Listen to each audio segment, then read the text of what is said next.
بسم اللہ الرحمن الرحیم. السلام علیکم. Welcome back. A+ Noor Ramzan transmission میں آپ کو خوش آمدید کہتے ہیں. ہم رمضان کے بابرکت مہینے میں داخل تو ہو گئے ہیں اور اب دیکھنا یہ ہے کہ اللہ نے کیا کیا انعامات ہمیں دیے ہیں اچھے اچھے مہمانوں کی صورت میں. ہمارے لیے بڑی سعادت کی بات ہے کہ ہمارے پاس قاری نعمان سیفی صاحب جو قرآن کی تلاوت فرما رہے تھے. سب سے بڑی خوشی کی بات یہ ہے کہ آج کربلا معلیٰ حرم امام حسین علیہ السلام کے حرم کے خطیب، جو کہ اردو مجالس کے خطیب ہیں اور حرم امام حسین علیہ السلام سے منسلک ہیں، اس کے ساتھ ساتھ کربلا ٹی وی پر معروف پروگرام سلام یا حسین کے میزبان ہیں، فلائٹ ٹی وی کے چیئرمین ہیں اور بانی مجلس امام علی کیلیفورنیا USA. ان کے تعارف میں اور بہت کچھ کہا جائے تو بھی کم ہے، کیونکہ کربلا کی سرزمین سے بالکل ابھی تھوڑی دیر پہلے ہی لینڈ کیا ہے انہوں نے لاہور، اور ہماری ٹرانسمیشن میں تشریف لائے ہیں مولانا سید ظہیر الحسن نقوی صاحب. السلام علیکم ورحمۃ اللہ. کیسے ہیں قبلہ؟ صحت خیریت سے آپ کا سفر گزرا؟ الحمدللہ. آپ بہت بابرکت جگہ سے تشریف لا رہے ہیں الحمدللہ ہمارے لیے اور تمام چینلز کے لیے جو بھی ٹرانسمیشن کر رہے ہیں. اللہ سبحانہ و تعالیٰ کی توفیقات خیر میں اضافہ فرمائے. آپ کو اس نئی پوزیشن میں دیکھ کر بھی بڑی خوشی ہو رہی ہے. بہت شکریہ. اللہ تعالیٰ آپ کو کامیابی عطا فرمائے انشاءاللہ. ساتھ ہی ہمارے ساتھ معروف مذہبی اسکالر علی وقار قادری صاحب، کہ جو معروف اسکالر کے ساتھ ساتھ کئی کتب کے مصنف بھی ہیں اور شعبہ تعلیم سے کئی سالوں سے وابستہ ہیں اور ہمارے A+ نور رمضان کا ایک خاص حصہ ہے. مولانا علی وقار قادری صاحب، میں آپ کا شکریہ ادا کرتا ہوں کہ آپ نے اپنے اس مصروف وقت میں جو آپ ٹرانسمیشن کے ساتھ ہیں اس کے ساتھ ساتھ آپ نے ہماری اس ٹرانسمیشن کے اندر علماء اکرام کے سیگمنٹ میں ہمیں وقت دیا. ہم خوش آمدید کہتے ہیں. بہت بہت شکریہ. بہت شکریہ. کیسا لگ رہا ہے پہلا رمضان؟ بہت اچھا لگ رہا ہے الحمدللہ. بہت ساری تیاریاں رمضان میں کی اور وہ جو فضا کے اندر ایک نور کی برسات اور وہ جو روحانیت کی جھنک ہے نا، اس کا احساس ہونا شروع ہو گیا. رحمتوں کا مہینہ ہے. ہاں جی، ہمارے ساتھ اب ایک اور ہر دل عزیز شخصیت ہے اور یہ وہ شخصیت ہے کہ جو کسی تعارف کا محتاج نہیں ہے، لیکن ایک فارمیلٹی ہمیں تعارف کرانا پڑتا ہے، لیکن یہ تعارف کے محتاج نہیں ہے. بہت ممتاز اور سینئر نعت خوان ہے اور نعت خوان ہونے کے ساتھ ساتھ اللہ نے ان کو یہ اعزاز دیا ہے کہ یہ نعت خوانی میں ریسرچ اسکالر بھی ہیں اور ان کی شخصیات میں بہت ساری خوبیاں پائی جاتی ہیں. اور میں ان کو پرسنلی طور پر جیسے جانتا ہوں، یہ جتنا بڑا مقام ان کو نعت خوانی میں اللہ تعالیٰ نے عطا کیا ہے، یہ اتنے بڑے انسان بھی ہیں، اتنے سافٹ انسان ہیں. بہت ہر دل عزیز شخصیت ہے. میں ان کی بہت رسپیکٹ کرتا ہوں. قابل احترام جناب سید صبی الدین رحمانی صاحب، کراچی سے آج ہی آپ تشریف لائیں اور کچھ دن آپ بھی ہمارے ساتھ مسلسل سحری اور افطاری میں آپ بھی، مولانا ظہیر صاحب بھی اور علی وقار صاحب بھی رہیں گے.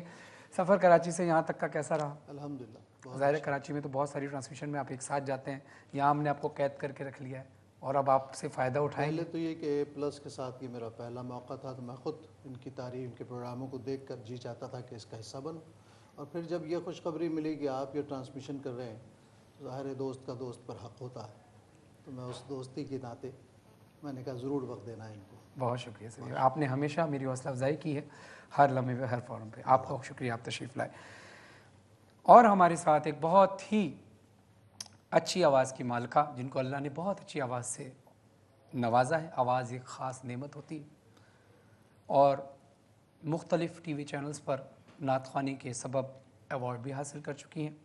محترمہ زرمینہ ناصر صاحب، السلام علیکم. کیسی ہیں آپ؟ ایک سال بعد ہم دوبارہ کسی ٹرانسمیشن میں مل رہے ہیں. ایک سال آپ نے بہت نعت خوانی بھی کی ہوگی، انشاءاللہ اس سال آپ میری میزبانی میں نعت خوانی کریں گے. میرے لیے اعزاز کی بات ہے.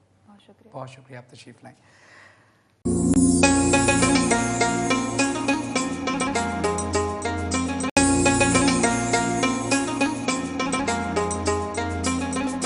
ناظرین، اب آج کا ہمارا موضوع ہمارے ساتھ روز تبدیل ہوتے رہیں گے اور پورے رمضان ہم کوشش کریں گے رحمتوں اور برکتوں کو بٹورتے رہیں اور علماء اکرام سے استفادہ حاصل کرتے رہیں. آج کیونکہ رمضان کا پہلا دن ہے، پہلا روزہ ہے پاکستان میں، تو ہم اس کا موضوع رکھتے ہیں استقبال رمضان۔ میں سب سے پہلے گزارش کروں گا مولانا ظہیر الحسن نقوی صاحب سے کہ آپ استقبال رمضان ہمیں کس انداز سے کرنا چاہیے اس پہ ذرا روشنی فرمائیے، اور اس کے بعد میں علی وقار صاحب سے بھی درخواست کروں گا، اور پھر میں چاہوں گا کہ اب میں بار بار سب سے یہ نہیں کہوں گا، یہ ایک ڈرائنگ روم میں جس طرح انسان بیٹھتا ہے، گھر میں بیٹھتا ہے، اسی طرح ہم گفتگو کا آغاز اپنی کریں گے۔ مولانا ظہیر الحسن نقوی صاحب سے میں چاہوں گا کہ ابتدا کیجیے پلیز۔ اعوذ باللہ من الشیطان الرجیم، بسم اللہ الرحمن الرحیم، الحمدللہ کما هو احلو، الحمدللہ رب العالمین، الصلاة والسلام علی اشرف الانبیاء والمرسلین وعلی آل بیتہ الطیبین الطاہرین المعصومین المظلومین۔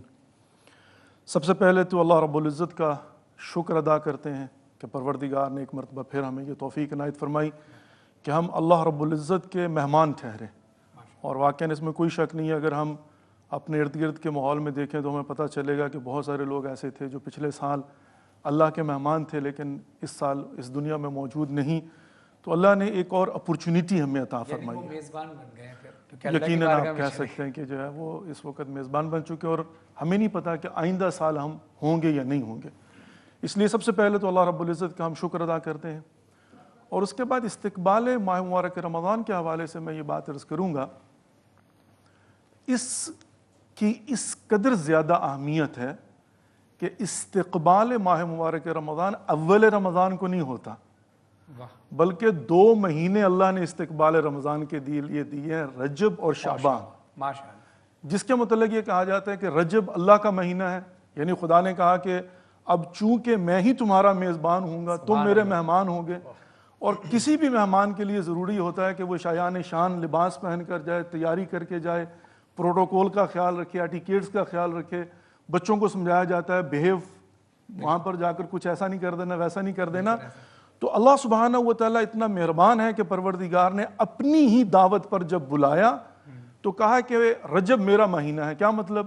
کہ اگر خدا نخواستہ کسی شخص نے 11 مہینے خدا کی نافرمانی کر کے اپنے لباس روحانی کو گندا کر لیا ہے، داغدار کر لیا ہے، تو کہا میں 1 مہینہ تمہیں فرصت دیتا ہوں، استغفر اللہ واسأل توبہ کہہ کے میری بارگاہ سے اپنے معاملات کو ٹھیک کر کے تیاری کر لے، تاکہ ماہ مبارک رمضان میں لباس روحانی پاک اور پاکیزہ ہو، داغ دھبے نہ ہوں، رکاوٹیں دور ہو چکی ہوں، دیواریں ٹوٹ چکی ہوں، مناجات کی حالت میں آ چکے ہو، روزے سے آلریڈی آشنا ہو چکے ہو، تاکہ ڈائریکٹلی جب جاؤ تو سمیٹنے کی کوشش کرو۔ اور اس کے بعد پھر نبی رحمت محمد مصطفیٰ صلی اللہ علیہ وآلہ وسلم جب ماہ مبارک شعبان آیا تو رسول خدا نے فرمایا یہ میرا مہینہ ہے، اور مولا کائنات ارشاد فرماتے ہیں کہ جب بھی ماہ شعبان کا آغاز ہوتا تھا رسول خدا منادی کو بلاتے تھے، جیسے آج ہم ایڈورٹائزمنٹ کرواتے ہیں، اس زمانے میں منادی کو بلاتے تھے، اور منادی سے کہتے تھے کہ جاؤ جا کر مدینے کی گلیوں میں میری طرف سے اعلان کرو کہ اے مدینے والو، اللہ کے پیغمبر کا میں میسنجر ہوں اور تمہارے لیے پیغام لے کر آیا ہوں، یہ ماہ شعبان رسول خدا کا مہینہ ہے، اور روزہ رکھ کے رسول خدا کی مدد کرو، یعنی در حقیقت دوسرے معنوں میں اپنی محبت کا واسطہ دے کر رسول خدا چاہتے تھے کہ مسلمان تیاری کر لیں ماہ مبارک رمضان کے لیے۔ ماشاءاللہ۔ اور پھر کہا کہ یہ 2 مہینے ہیں ان کی تیاری، یعنی ماہ مبارک رمضان کی تیاری کے لیے کہا 2 مہینے۔ اب ظاہر یہاں پر اردو اور فارسی میں تھوڑا سا اگر آپ دیکھیں تو فرق ہوتا ہے۔ ہم جب کہتے ہیں نا ناز، کہتے ہیں کہ فلانا ناز کرتا ہے، اب اس کا میں اگر اردو میں ترجمہ کروں گا تو نخرہ بنتا ہے جو منفی ہوتا ہے، لیکن ناز کو اگر فارسی میں ہی ناز لیں تو کہا رجب اور شعبان نیاز کے مہینے ہیں۔ واہ واہ واہ، جو چاہیے جس کی آپ کو حاجت ہے وہ خدا سے مانگ لو، بیٹھ کر کہ استغفر اللہ واسأل توبہ، لیکن کہا کہ جب ماہ مبارک رمضان آئے تو پھر نیاز نہیں، یہ ناز کا مہینہ ہے۔ سبحان اللہ سبحان اللہ۔ کیسے ناز کا مہینہ ہے؟ نومکم فیہ عبادت، کہا یہ تو وہ مہینہ ہے کہ جس میں تمہارے لیے سو جانا بھی عبادت ہے، سانس لینا تسبیح پروردگار ہے، دعائیں تمہاری قبول ہونی ہے، پورا پیکج دیا اللہ نے، پورے کا پورا پیکج۔ تو استقبال ماہ مبارک رمضان کے متعلق اب ہم آتے ہیں کہ 2 مہینے اللہ نے دیے ہیں، آج نہیں ہے استقبال، 2 مہینے کا۔ اور آگے چل کر دیکھتے ہیں سنت نبوی کیا ہے۔ رسول خدا محمد مصطفیٰ صلی اللہ علیہ وآلہ وسلم کے متعلق ملتا ہے کہ جب ماہ مبارک رمضان آتا تھا تو نبی رحمت کا چہرے کا رنگ بدل جاتا تھا، کثرت آ جاتی تھی نمازوں کے اندر، اور خشوع و خضوع کے ساتھ ہمیشہ ہوتا تھا، بے شک، لیکن ماہ مبارک رمضان کے اندر خاص خشوع و خضوع کے اندر اضافہ ہو، پورے انسانوں کو میسج دینا تھا بالکل، کہ جب میں رسول ہو کے خود اللہ کی اتنی عبادت کرتا ہوں تو تمہیں بھی کرنی چاہیے. بالکل. اور پھر یہ ہے کہ ماہ مبارک رمضان اب یہ ایک لطف پروردگار ہے. میں یعنی اس کو اس طرح سے، چونکہ آج پہلا دن ہے اور اس کے لیے معرفت یعنی سمجھنا انسان کے لیے ضروری ہے. کہا کہ ماہ مبارک رمضان روزے، یعنی پروردگار نے خود قرآن پاک میں ارشاد فرمایا یا ایھا الذین آمنوا کتب علیکم الصیام کما کتب علی الذین من قبلکم لعلکم تتقون. اے صاحبان ایمان، تم پر روزوں کو فرض قرار دیا گیا ہے جیسے کہ تم سے پہلے والی امتوں پر، تاکہ تم متقی بن جاؤ. اب پہلے والی امتوں کے متعلق یہ کہا جاتا ہے کہ اس کے اندر تھوڑا روایت میں اختلاف ہے کہ پہلے والی امتوں میں روزے مخصوص تھے انبیاء کے ساتھ، لیکن یہ ویجگی ہے امت محمد مصطفیٰ صلی اللہ علیہ وآلہ وسلم کی کہ ماہ مبارک رمضان میں امت پر روزوں کو واجب قرار دیا. اس کے حوالے سے کہتے ہیں کہ جو ویجگی ہے ماہ مبارک رمضان کی جس کا ہم استقبال کر رہے ہیں، 5 خصوصیات ہیں جو اللہ سبحانہ و تعالیٰ نے امت محمد مصطفیٰ کو ماہ مبارک رمضان میں دیے. آج صرف ایک پر اکتفا کروں گا. جی. فرمایا کہ جب پہلی رات آتی ہے، چونکہ آج پہلی رات ہے، بے شک، جب پہلی رات آتی ہے ماہ مبارک رمضان کی، نظر اللہ عز و جل الیہم، اللہ سبحانہ و تعالیٰ روزے داروں کی طرف نظر کرتا ہے. میں نے اس کا ترجمہ نہیں کیا، نگاہ کرتا ہے. کیوں؟ اس لیے کہ 2 دیکھنے کے معنی ہیں عربی کے اندر. ایک کا رویت، جیسے ہم کہتے ہیں رویت ہلال، چاند کو دیکھنا، اور ایک کا نظر. یہاں پر یہ نہیں کہا کہ پروردگار رویت کرتا ہے، دیکھتا ہے، کہا نظر کرتا ہے. کیا مطلب؟ ایک مرتبہ آپ جاتے ہیں، یعنی فرق ہے دونوں. فرق ہے. اب فرق کیا ہے؟ ایک مرتبہ آپ جاتے ہیں شاپنگ کرنے کے لیے، لیکن صرف دیکھنے جاتے ہیں. اگر سیلز مین پوچھتے ہیں میں یہ ہیلپ یو، آپ کہتے ہیں نو آئی ایم جسٹ لکنگ. اور ایک مرتبہ آپ خریدنے کے لیے جاتے ہیں. جب خریدنے کے لیے جاتے ہیں تو آپ کی نگاہ میں فرق ہوتا ہے. کہا اللہ سبحانہ و تعالیٰ نے یہاں پر کیا کہا ہے؟ نظر علیہم، پروردگار نگاہ فرماتا ہے، نظر کرتا ہے. ان اللہ اشتری من المؤمنین انفسهم واموالهم بان لهم الجنہ. کیوں؟ یہاں پر پروردگار خریدار کے طور پر دیکھتا ہے. سبحان اللہ. اور عطا کیا کرتا ہے؟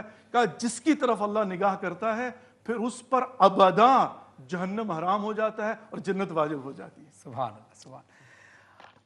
علی وقار صاحب، ہم لوگ ظاہر دن بھر سے یہاں شام کو جب چاند دیکھنے کی کوشش کر رہے تھے تو ایک چیز میں نے دیکھی، اور یقیناً آپ سب بھی یہی دیکھتے ہوں گے، کہ ایک دم سے ایک نور سا لگتا ہے، ایک دم سے انوائرمنٹ چینج ہو جاتا ہے.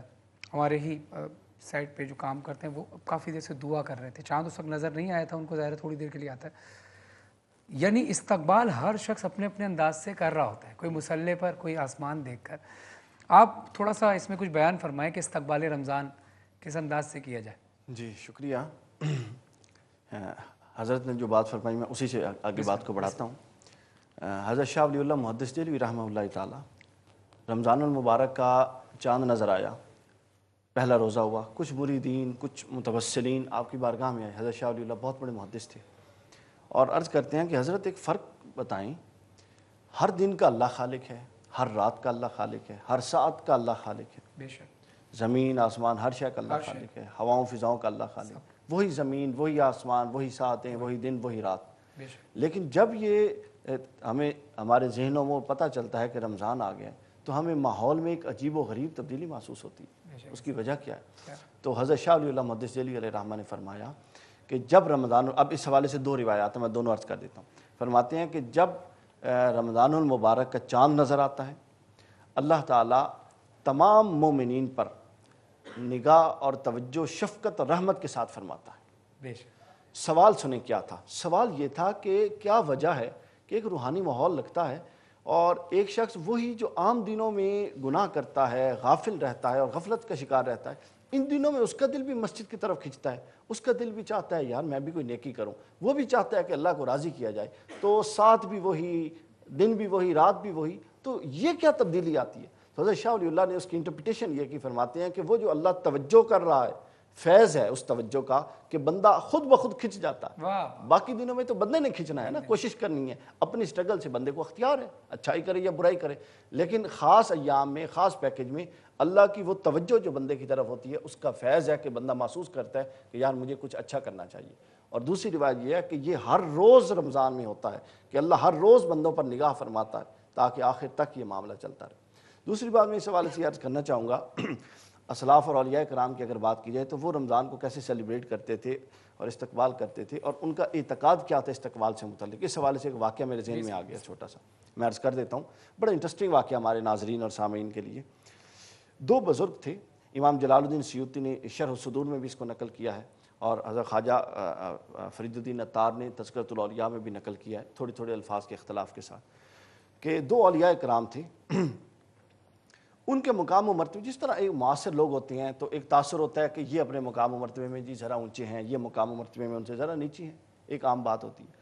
تو ان سے متعلق تاثر تھا کہ یہ فلاں بڑے ولی اللہ ہیں، اللہ کے بڑے مقرب ہیں، یہ بھی مقرب ہیں، ولی ہیں، لیکن ان سے چھوٹے درجے کے۔ ان دونوں کا وصال ہو گیا، دونوں فوت ہو گئے۔ تو کسی تیسرے اسی دور کے بزرگ نے ان دونوں کو خواب میں دیکھا تو کیا دیکھتے ہیں؟ وہ دیکھتے ہیں کہ جو عوام الناس میں معروف طور پہ درجے میں چھوٹا ولی تھا وہ جنت میں پہلے جا رہا ہے، اور جو ان کے نزدیک بڑے مقام و مرتبے والے تھے وہ ان کے بعد جنت میں داخل ہوئے۔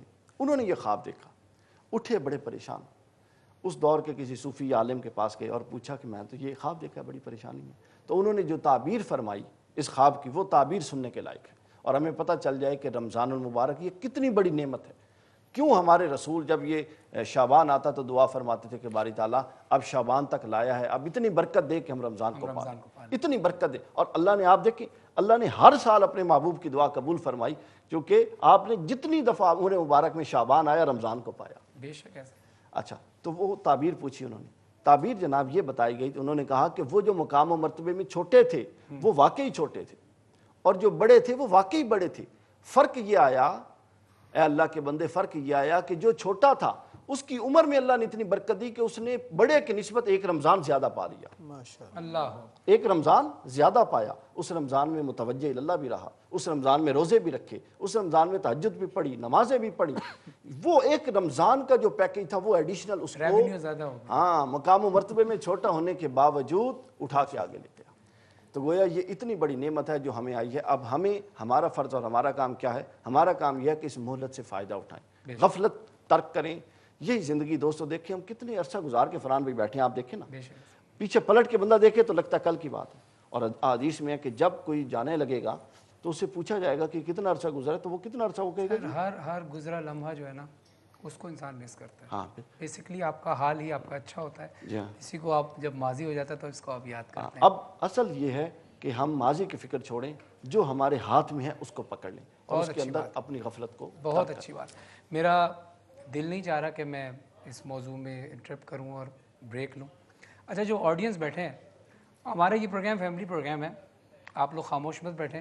مولانا ظہیر صاحب نے اتنی خوبصورت بات کی، علی وقار صاحب نے اتنی خوبصورت بات کی، ذرا سبحان اللہ تو بنتا ہے، اونچی آواز سے بنتا ہے۔